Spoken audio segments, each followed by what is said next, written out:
Hey everybody, this is Tom from Rocket Restorations, and today we're going to do something we've never really done before. We're going to go back and revisit another car. So this is my little background. This is my 1972 Dodge Polara, ex-Washington State Patrol car, and this car is my baby. This is the first car I ever restored. It was restored back in 2003, and I just love this car. I love everything about it. I love C-bodies, I love cop cars, I love fuselage styled cars, the 69 to 73 C-bodies. This is just my favorite car in the fleet, and I just love this car. It is great. And when I first kind of got serious about YouTube, this was basically the first video I did. I did some videos before this, so like cars for sale, and I did one of the brothers collection down in Oregon, but this was really the first serious video I did on my channel, which I kind of went back. It's really not that good, but of course this one probably isn't either. But yeah, I mean, this was a good car to start out with. And what was really crazy is this is the first video I did when I was serious, and it's the best video I've ever done. It got 55,000 views on that first shot, which is amazing. I've never had a video do that well. I've had a couple come pretty close, but that's the best video I've ever done. So I just thought I'd go back to the well. I had a bunch of people ask me about it, a bunch of people to see it running, so we're gonna show you that on this. And it's, you know, it's pretty crazy how far my channel's come in a pretty short period of time. You know, we started out when we first got serious, we had like, I think 150 subscribers. Now, hopefully by the time you watch this, we'll be over 5,000 subscribers, which is a pretty big milestone for me. I put a lot of time, a lot of effort into this, and I'm really pleased with how it's all going. And I just want to thank everybody who watches our videos, who likes them, who comments on our videos, who subscribe to us. We couldn't do this without you, and I really appreciate everybody watching this, and I really appreciate you guys going on my journey with me. So what we're gonna do first on this is we're gonna go take it out for a test drive. I'm gonna show you how this thing runs and some of the functionality on it and how it goes, and then we'll kind of go from there.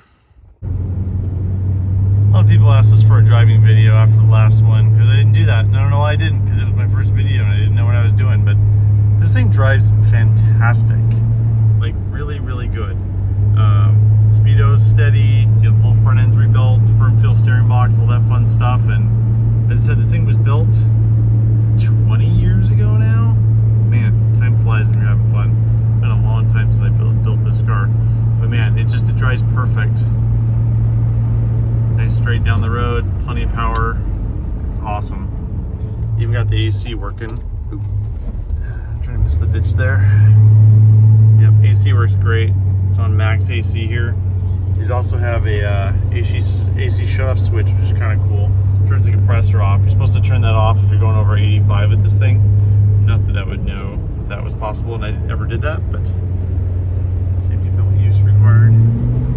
But I mean, you know, it is a full-size car. This thing's, you know, 4,000 plus pounds. So I mean, it can only handle so well, but it's got all the heavy-duty suspension, the heavy-duty torsion bars. It's just great. Combined with the AC, has the double foam padded power seat. This thing's just rolling down the road great. Charged the AC thing up on this last year because it wasn't working, and it's worked really well. It's funny, I had some friends in from Germany, and we're working on their, my buddy Willie, working on a 70 Monaco wagon right now, which we're almost done with. He's actually supposed to come out in a week and a half to drive across country. We're almost done with it, but unfortunately I did not have his car done at the time, so I let him rent this thing. No, you can't rent my car. That was a one-time thing because I didn't get his car done and I felt bad. And Willie and his buddy drove this and said it was just, I mean, they have a lot of C-bodies in Europe. I've sold a couple of them. He's got 4 or 5 C-bodies, I think. He'll probably watch this and correct me. But he said this was the nicest driving C-body he ever had. And there's a lot to that. You know, the alignment's a big part of that. Having new front suspension's a part of that. Having a good steering box is part of that. But, you know, this car is just in really good condition. It was very well taken care of. You know, impeccably maintained. I've got all the records on it from, you know, basically WSP on. WSP, Washington State Patrol, took really good care of the vehicles. It's just a really nice car. I take my kids to baseball practice in it. Whenever I can, I get this thing out. I can't remember exactly when this was, but there was, you know, like 15 years ago after I finished this thing. I remember going on a road trip with a couple of my buddies, and they had a wing car and a Charger and some other stuff, and they did not have AC, and it was like 95 outside. I remember I was driving with my brother, and we actually had like mittens and like ski caps, and we put them on and passed them with the windows down with the AC on. They didn't appreciate it very much. And Brakes are, of course, fantastic. Oh yeah, nice even stop. Yep, front disc brakes, 11x3 in the back. All right, let's do a little acceleration run from the stop here. Ready? Little wheel chirp. Not bad for a 4,000 plus pound car. There's 70. I actually did drag race this thing after I got it finished. I really want to take it back to the track. I keep on threading I'm going to go out with Jamie to Bremerton one of these days to race his Demon. I mean, his Demon would be faster, but if I remember right, this thing ran 15.2, 15.3. 72 was the first year for the low compression 440. So when I rebuilt it to 71 specs. So it's closer to like 9.5 than 8.5. So it goes pretty good. They just painted the roads today, so I'm going to try to keep it in the middle of the lane. The last thing I want to do is get yellow or white paint on my car. That would not be good at all. Really need to get this rim blow fixed. I actually have a nice rim blow that's been close in color. As you can see, the switch has been broken off. It's light distance I got it. The horn still works. Of course, as I say that, now it doesn't. But you can do it manually in the middle, but obviously it's a rim blow, so you just squeeze the horn. But yeah, WSP ran the siren off that, so they had a center box in the middle, which I actually have one of those, and they had a switch to go from horn to siren, lights to siren. So that way the cops didn't have to take their hands off the wheel in a pursuit. They could just hit it on the steering wheel, and that was it. Yeah, I mean, I'm just floating down the road here at 50. Can't even feel it. Alternator works, gas gauge works, certified speedometer, and then on the cop cars from 69 to 73, they had special speedometers. So the normal C-body speedometer went to 120. On a cop car, they go to 140. Also, the amp gauge is different. It's a heavier duty amp gauge. On the regular cars, I think it says minus 60, plus 60. On these, it's 80, and it's a heavier duty switch. They didn't burn them out. Here's the engine bay on her. She's, I mean, it's 20 years old. So it's starting to have a little bit of, what do you call it? Patina, I think is the word. I really need to fix this cable. This is something that broke a while ago. So that's the heater valve. So that's off, on. So in the winter, I leave it on. The summer, I just keep it off because I got the AC. You don't need heat much this time of year. It's funny, last time I drove it, these hoses were actually like iced over because the AC was so cold. You know, the caps get a little rusty. One thing that's kind of cool on these is the first year, the coolant overflow. It's a 1 year only bottle. That's super duper hard to find. Funny story, when this was about a year after this thing was done, my brother and dad drove us down to LA for the Fall Fling show. It's about a 16-hour drive. And my dad was driving and the fan belt came off and he overheated it so bad it melted everything underneath the engine compartment. That was super fun. Luckily, at the time, you could still find washer bottles, and I got the last NOS one in the country. So I really hope he doesn't do that again because I can't really find these anymore. This is kind of cool right here. I think I forgot to point this out last time in my last video.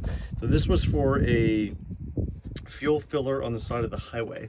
So what they did is, I don't have the T on here, but a couple of my other cars do. So they put a T off the fuel line with a petcock up here, and you open it up and there's a big hose here. So they would take the hose out and like fill up people on the side of the road. So if they're out of gas, they would fill them up on the side of the road. That was kind of a customer service thing that State Patrol did to get cars off the highway. Unfortunately, it was a little bit dangerous. I mean, if that petcock like kind of vibrated open, it would start spilling gas everywhere. But in the 70s, that's something they did on these. Is kind of cool. When you're only vapor canister there, which that's the correct one, they simplified that a little bit in 73. The dryer there, all the AC stuff's in there and works. It's an aftermarket heater valve. I have some NOS ones, which I might put on here at some point. I need to find that cable though. If anybody has a heater cable for a 72, 73 C-body with AC, I could definitely use one of those. 2-speed wipers, of course. You know, no luxuries on these. I'm kind of surprised they didn't get a passenger mirror, actually. They just got the driver's side mirror. The passenger mirror is a nice little option, but, you know, it was just trooper comfort, and that was it. For those who are probably noticing, yes, the fender is a different color. It's kind of a long story. When I had this thing painted, it was painted the wrong gold. It was a little bit too light by the guy who did it. I'm pretty sure the fender is actually the right gold for it. If you look at the underhood, it's a little better. This thing had a little scrape on it, so I had to fix the fender at some point, and that was, you know, fixed incorrectly. Is probably the best word for it. Still original paint under the hood there, looking pretty good. This is definitely one area here I need to get fixed. When they did the repaint on the fender, they didn't seal it up right. There was a little bit of surface rust underneath when they did the filler and the paint, so it's actually a little bit buckled down there. I really need to get that fixed sooner than later because that's not going to get better. There's a little bit in the corner too, which is really a shame because this car was completely rust free when I did it, but I should probably get that done sooner than later because rust never sleeps, it always moves. So on the WSP cars, they just had an antenna on the top. And I've got a big whip antenna for it that's in the trunk, but I usually don't keep it on because it always hits the garage doors when I go in and out of my shops. And of course, this has the spotlight. And if you ever have a police package car, if you have a car that has 2 spotlights, that means they had 2 officers in the car. If they had 1, it just meant 1. And WSP just had 1 officer. Another kind of cool option on here. You don't see this very often. This might have been a fleet-only option, but it's actually a trunk release. But it's an electric trunk release, or is it vacuum? I can't remember. I have the key on. Yeah, so it only likes to be running to release for whatever reason. But yeah, that's kind of a cool option, so they could pop the trunk when they needed to. This car is actually a Polara Custom. So these are higher trim cars. So most cop cars you see, the VINs on them would be DK. It's kind of hard to see that. My camera won't focus on it. It'd be DK for the VIN for cop car. Let's show you the pattern tag. This is easier to read. So they would be DK, that means police package. For whatever reason, WSP got higher trim cars. So DM, M is for medium, which is the custom. So that got you carpet, they got you the body side moldings and nicer interior and all that. WSP got power seats in all their cars these years. And I think that was the reason. I don't think you get power seats in one of these. But the other reason I really like Watch State Patrol cars is because they got the higher trim cars with carpet. Anytime you had rubber floor mats, they always had like an inch of jute underneath there for sound deadening under the rubber floor mat, and that always just gathered water underneath the mat, and it never dried out because it was rubber on top. So anytime you see a cop car with rubber floor mats, 9 times out of 10 the floor pans are completely gone on them. That's just kind of the way it went. Here's the door sticker right here. The 72 sticker has a little bit more information. So dating manufacturer of the month 272, and then the gross vehicle weight was 5850, which is, you can actually haul some weight because this thing's like 42, 43, I think. So I actually haul some weight in this thing. All right, I got distracted. Back to the trunk. Yeah, electronic trunk release. That's kind of cool. JC Penney tire guarantee from 77, I think. That's kind of cool. That's whatever, WSP. They actually relocated the jack over there on this. The jack's normally underneath there, but they have a little wood shelf back here for the radio equipment. So now you're probably thinking to yourself, well, if it was a Watch State Patrol car, weren't they all white? Okay, maybe none of you were asking that, but I was, and I wanted to answer that question. Yes, this was a gold car, and the line cars were white, but the higher up cars, the sergeants and lieutenants, got colored cars. So there were some blue ones, some gold ones. I think there was a green one. There was a few other colors. They didn't make that many. I think they only had 4 gold 72 Polaras in this color. I've done a little research on that. Also, for whatever reason on the line cars, they actually got full hubcaps on those. I don't know why. And then 71 and up on Mopars, anytime you got dog dishes, they were black wheels. On these, it came with dog dish, but on a cop car, you could actually special order body colored wheels, which is kind of a cool option because it looks way, way, way better with the body colored wheels than anything else. Polara Custom. I love these cars. It's really the last of the era before the crash bumpers. The 72 and 73 Polara are almost identical cars. Like the body is almost identical, but the front and rear look so radically different because they had to put the 5-mile-an-hour bumpers on them. So they have those giant bumpers and those big bumper guards on them. I just really like the wraparound chrome. The designers knew this was their last year being able to do this, so they kind of went all out. So the front and rear on this is completely covered in chrome, and it just looks really, really neat. By the way, I'm a license plate guy. I love those DMZ plates. Those also came off a 73 Polara I bought years and years and years ago. I always love those plates. Those ended up on here. DMZ. I know a lot of people are probably asking too, is like, was this the Walking Tall car? Yes, it was. So for our younger viewers who remember the movie with The Rock, the Walking Tall remake, which I've never actually seen. I should watch that sometime. That was the new remake. But there was an original movie, a guy named Buford Pusser. I don't know, I just totally messed it up, and there's a lot of people in the comments right now calling me out for it. But he was an officer in Tennessee who got shot and went back and got revenge on all the people who did it. But his car was a gold 72 Polara. And in real life, that was his car. And I believe that's what they used in the movie as well. I've actually had a lot of people over the years ask me to buy this to make it a Buford Pusser car, and I'm like, no, it's gonna be WSP. Again, I'm sure I just butchered his name again, but you know, it is what it is. Another kind of random thing on here is you get front bumper guards on a Polara, but they were little guys, like way smaller than that. These are actually gem bumpers. They were an aftermarket bumper guard that they made in the 60s and 70s and 80s. You see them on a lot of like Chevy trucks and stuff. But I think WSP actually ordered these. They didn't have a push bumper. They had these, which is really funny. And the earlier cars had push bumpers and the later cars had push bumpers. But I think they were trying to cheap out and put these on there. And I mean, I guess they worked. I mean, they're chrome bumper guards. They would push somebody, but you're just going to bend the bumper doing it. What's actually funny is we have the broadcast sheet for this car. And I'm pretty sure these are original bumper guards. There's a code on the broadcast sheet that is not in any of the decode books, Galen books or whatever. And I'm pretty sure it's for the bumper guards because it's right where the bumper guard code would be. So I think this must have been a fleet option that they ordered for the car. But I think they look cool. I mean, it kind of gives it teeth. Like you've seen a lot of 72 Polaras over the years. This one just has a very unique look because it has these big gem bumper guards. I really like the way they look. I think they look really cool. All right, well, everybody was asking me to do a video about this thing running, so I did it. I wanted to show everybody driving it, how nice it drives, and I love this car. This thing's my baby. It's the first Mopar I've ever restored, and it's one that's going to stay in the stable forever. It's never going to leave here. This thing drives great. It's my road trip car.